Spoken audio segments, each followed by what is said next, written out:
हरीश ने जैसे ही मानसिक चिकित्सालय के परिसर में कार रोकी, कुछ महिलाएं दौड़ती हुई आईं। एक महिला चढ़कर कार के बोनट पर बैठने लगी, एक उनके कांच पर हाथ फेरने लगी, कोई दूर से ही कार को देखकर ताली बजाने लगी।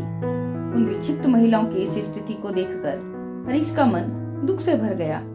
इनका भी क्या जीवन है। इन स्त्रियों को तो अपनी स्थिति का भान भी नहीं है कि वे क्या कर रही हैं। हरीश मन ही मन डर रहा था उसकी पत्नी की भी यही हालत ना हो, पर उसकी पत्नी की स्थिति में कुछ सुधार जरूर हुआ है और उसकी स्थिति कुछ इनसे अलग भी थी। हरीश के विवाह को अभी कुछ दिन पहले ही बीते थे कि उसको अपनी नवविवाहिता पत्नी को इस मानसिक चिकित्सालय में भर्ती कराना पड़ा। विवाह के बाद हरीश को महसूस हुआ कि उसकी पत्नी उससे न बोलती है, न हंसती है, न रोती है, बस अक्सर सुनने में देखा करती है। एक दिन उसे फिट पड़ने पर हरीश ने अपने ही शहर में इस मानसिक चिकित्सालय में भर्ती कर दिया। हरीश नियमित रूप से दोनों समय उसे खाना देने जाता। आज भी वह खाना लेकर आया था। उसे पता था कि वह उससे बोलेगी नहीं, फिर भी उसका कर्तव्य था कि वह उसे खाना दे, उससे बोले। हरीश जब उसके वार्ड में पहुंचा तो उसने देखा उसकी पत्नी निर्मला अपने बाल संवार रही थी।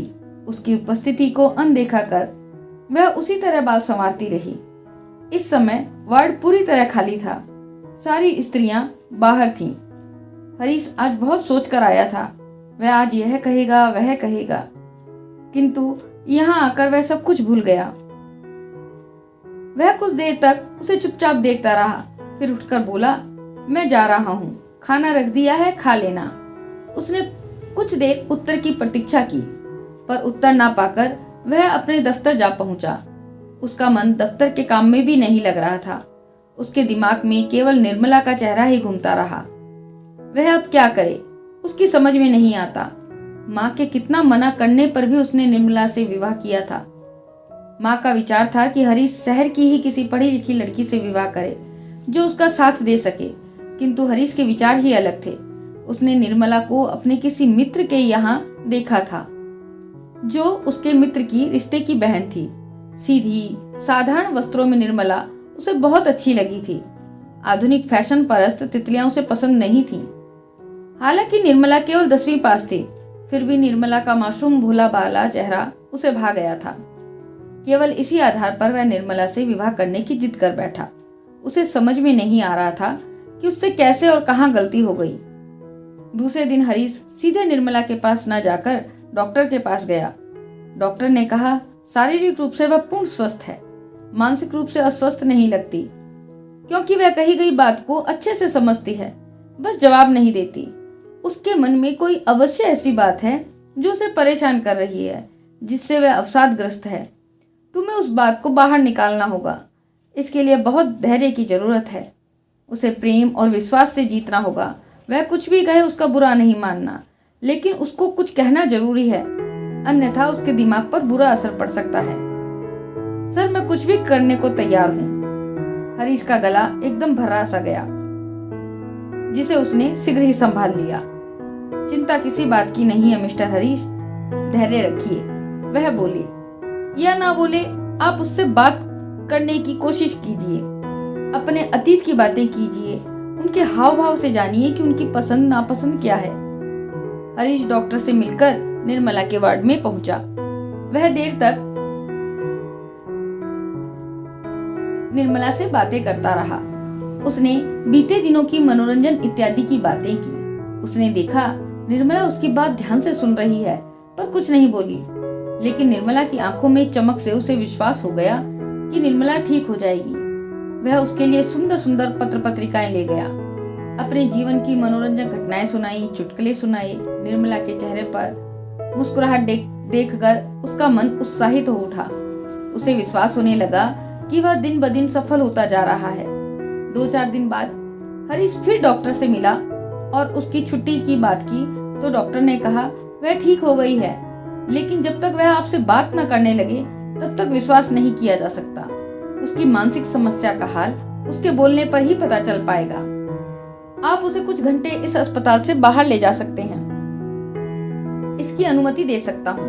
किसी पार्क में ले जाकर उसे घुमाइए और उसके मन की बात निकलवाइए। हरीश ने जब निर्मला से बाहर घूमने की बात कही तो वह तुरंत तैयार हो गई। हरीश उसे एक बहुत सुंदर पार्क में ले गया। रंग बिरंगे फूलों को देख निर्मला को बड़ी खुशी हुई। तुम्हें यह फूल अच्छे लगते हैं? हरीश ने एक फूल तोड़कर निर्मला को दे दिया। मेरे बालों में यह फूल लगा दीजिए। क्या? हरीश को पहली बार बोले शब्द पर विश्वास नहीं हुआ।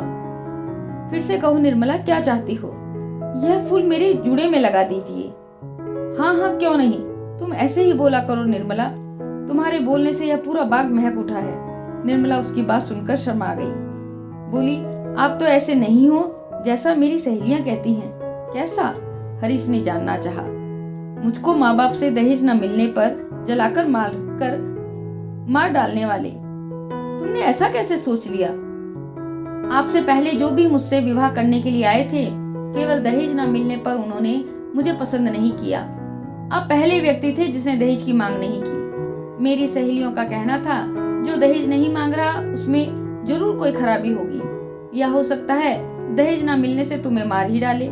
इसलिए मैं बहुत डर गई थी। आप मुझे अपने घर ले चलिए, अस्पताल में नहीं रहूंगी। हाँ हाँ जरूर, तुम्हारी आज ही छुट्टी करवा लूंगा। हरीश ने जब डॉक्टर से निर्मला के बारे में सब कुछ बताया तो डॉक्टर ने उसे घर ले जाने की इजाजत दे दी। हरीश की खुशी की सीमा नहीं रही। वह अपने प्रयास में सफल हो गया था। सच है, प्रेम से सबका हृदय जीता जा सकता है। यह बात अपनी माँ को जल्दी से जल्दी फोन करके वह बता देना चाहता था।